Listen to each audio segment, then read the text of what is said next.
देवी नमस्कार. सर्वांना एक माझी मागणी आहे.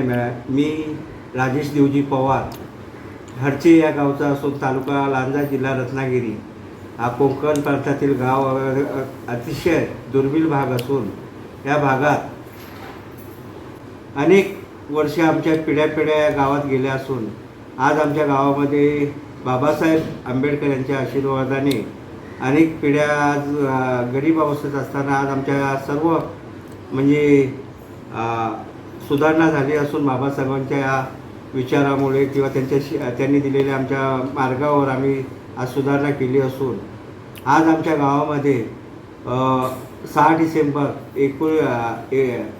25 रोजी म्हणजे सालाबादाप्रमाणे आमचे ग्रामस्थ लोक हरचे ग्रामपंचायत येथे गेले असता कार्यालय बंद अनेक वर्षांची परंपरा आहे. आज 40-45 वर्ष ही परंपरा चालू असून या परंपरेला कोणी गावातून हरकत घेतली नव्हती. पण यावेळेला थोडासा जातीवाद त्या गावामध्ये पसरलेला जाणवतो असून या ग्रामपंचायतीमधील सदस्य व ग्रामपंचायत कार्यालयातील ग्रामसेवक किंवा अन्य कर्मचारी यांनी जाणून बुजून 6 डिसेंबर रोजी ग्रामपंचायत बंद ठेवण्यात आली. यामुळे ग्रामस्थ तिथे हजर असतानाही त्यांना बाबासाहेबांना अभिवादन करता आले नाही. नाराज होऊन काही उद्रेक न होता शांततेने आमचे ग्रामस्थ परत घरी गेले व त्यानंतर काही सदस्यांना फोन लावले तर काही सदस्यांनी ते फोन उचलले नसून ग्रामपंचायतीतील.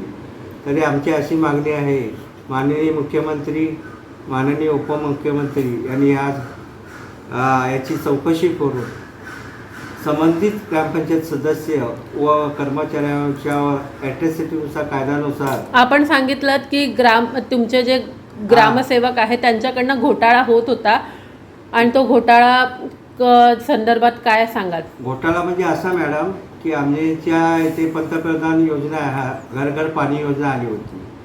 तर ही घर घर पाणी योजना 2 वर्ष झाले.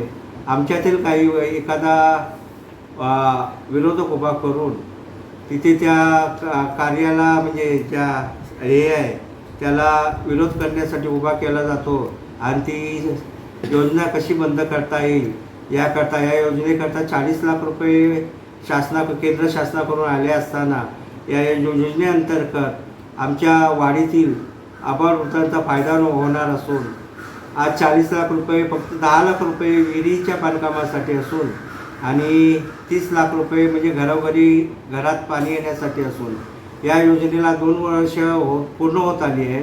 आम्ही अनेक जिल्हाधिकारी गटाधिकारी यांच्याजवळ कंप्लेंट करून याकडे दुर्लक्ष करण्यात आलं. अच्छा, त्यामुळे तुमची मागणी आहे की ते पण अधिकारी आहेत जे भ्रष्ट अधिकारी आहेत त्यांच्यावर कारवाई करण्यात यावी.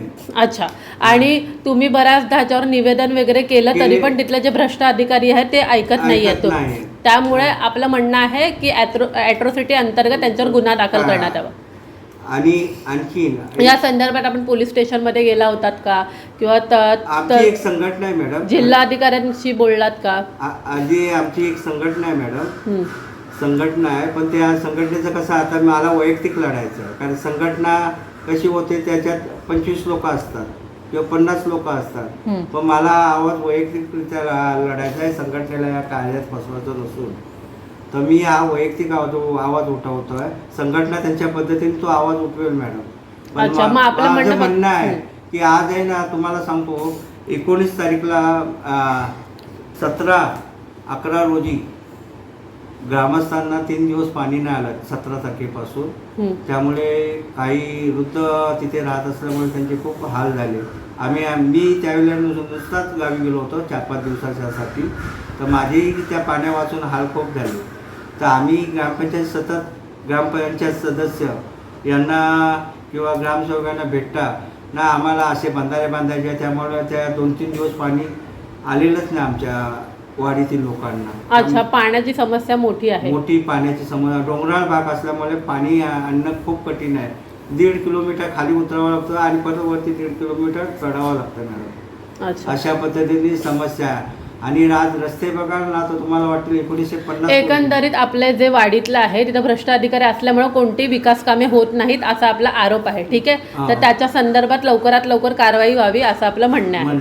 ठीक आहे.